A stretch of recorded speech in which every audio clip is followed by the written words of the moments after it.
আসসালামু আলাইকুম রহমতুল্লাহি ওয়া বারাকাতুহু আলহামদুলিল্লাহ ওয়া সাল্লাল্লাহু আলা মাওলানা নবিয়্যিনা আউযু বিল্লাহি মিনাশ শাইতানির রাজিম বিসমিল্লাহির রহমানির বাবু মা ইয়াসুসু মিন ইকতিয়াবি আহলিল ফাসাদ ওয়ার রিয়াব। আজকের বক্তব্য বিষয় হলো ফাসাদ ও সন্দেহ সৃষ্টিকারীদের গীবত করা জায়েজ কি সে সম্পর্কে আমি হাদিসটি তেলাওয়াত করেছি সহিহ বুখারী ৫ম খণ্ড পর্ব ৭৮ অধ্যায় ৪৭ হাদিস নম্বর ৬০৫৪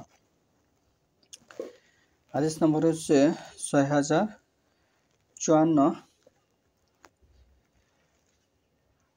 ইবনে সুবাইর আন্না আয়েশা আকবারাতহু قالت استأذن رسول على رسول الله صلى الله عليه وسلم فقال إذانوا له بسا أقول عشيرة أو ابن عشيرة فلما دخل على أنا له الكلام قلت يا رسول الله صلى الله عليه وسلم قلت الذي قلت ثم أعلنت له الكلام قال هاي عائشة إن شر الناس من تركه الناس أو وضعه الناس اتقاء فحشه। আয়েশা রাদিয়াল্লাহু হতে বর্ণিত হয়েছে, একবার এক ব্যক্তি আল্লাহ রাসূল সাল্লাল্লাহু আলাইহি ওয়াসাল্লামের নিকট আসার অনুমতি চাইলে তিনি বললেন, তাকে অনুমতি দাও। সে বংশের নিকৃষ্ট ভাই, অথবা বললেন সে গোত্রের নিকৃষ্ট সন্তান। লোকটির ভিতরে এলে তিনি তার সাথে নম্রতার সঙ্গে কথাবার্তা বললেন।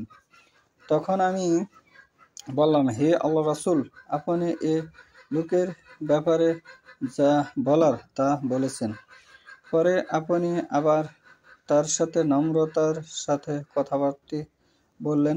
তখন তিনি বললেন, হে আয়েশা, নিশ্চয় সবচেয়ে খারাপ লোক সেই যার অশ্লীলতা থেকে বাঁচার জন্য মানুষ তার সঙ্গ পরিত্যাগ করে। এখানে যে বিষয়টা বোঝানো হয়েছে, মানুষকে কখনো ছোট করে দেখা যাবে না।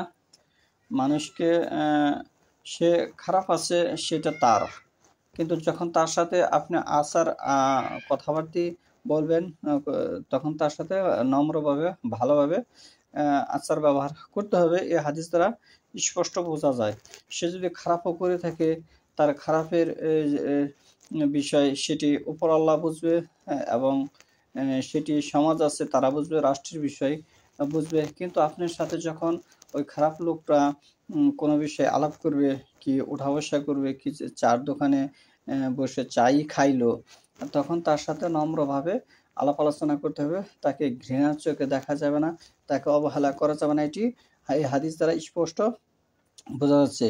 এই হচ্ছে একজন মুসলমানের পরিচয় এখানে তুলে ধরা হয়েছে।